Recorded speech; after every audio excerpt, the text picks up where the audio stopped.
Hi, I'm Daniel from Solar Choice, Australia's #1 quote comparison platform for electric vehicle chargers, solar systems, batteries and heat pumps.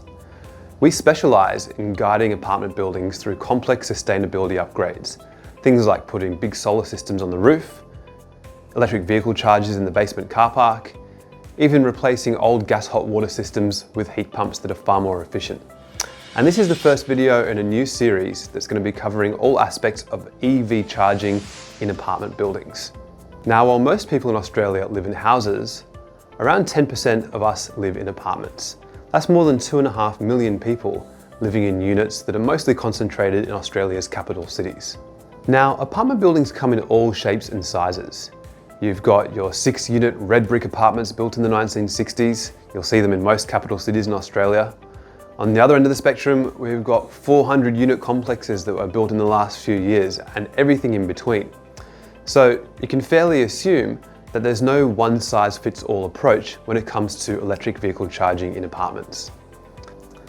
If you look at the stats from last year, around 10% of new vehicles sold in this country were electric vehicles, but only a fraction of those were to people who live in apartments. And that's not a coincidence. If you're fortunate enough to live in a freestanding house and you purchase an EV, it's pretty straightforward to get an electrician to come, put a charger in your garage or on the side of your house.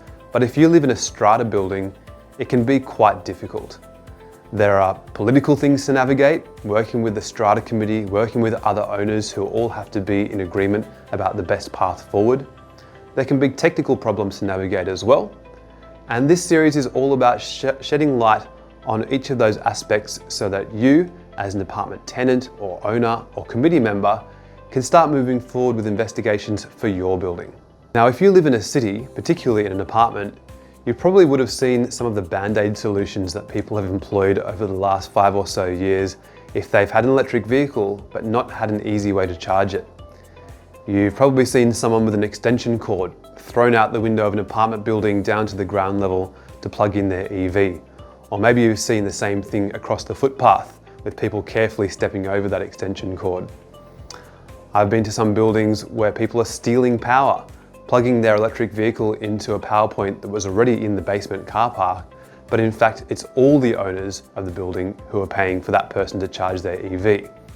Now, these are obviously not long-term solutions, but fortunately there's a lot of new tech, hardware, software, consultants and advice available to help people in apartments navigate this challenging process.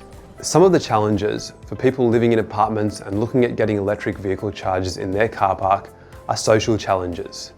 If you're in a building that has a mix of owner-occupiers and investors, those two different groups are going to have a different interest in spending money on new infrastructure.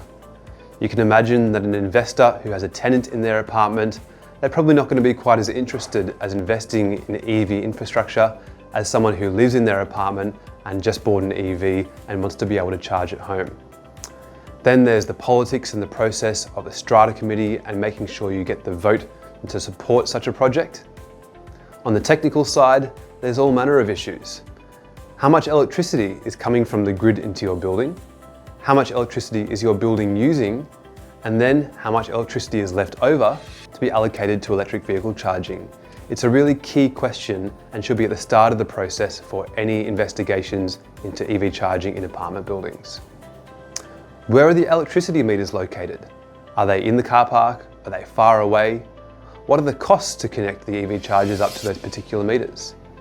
These are all topics we'll be covering in this series so that you, as an apartment resident or owner or someone on a strata committee, can start to look into what's going to be the most appropriate solution for your building. So stay tuned and check out some of the other videos in this series, which are going to cover different topics like the different types of chargers you can have installed in an apartment building from level 1 to level 2 chargers.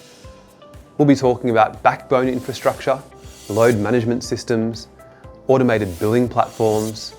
We'll cover things like safety and fire risk and tackle questions like, can you just let one owner go and install their own charger? All that and more as part of this series to help you as an apartment owner, resident or strata committee member look into electric vehicle charging for your apartment.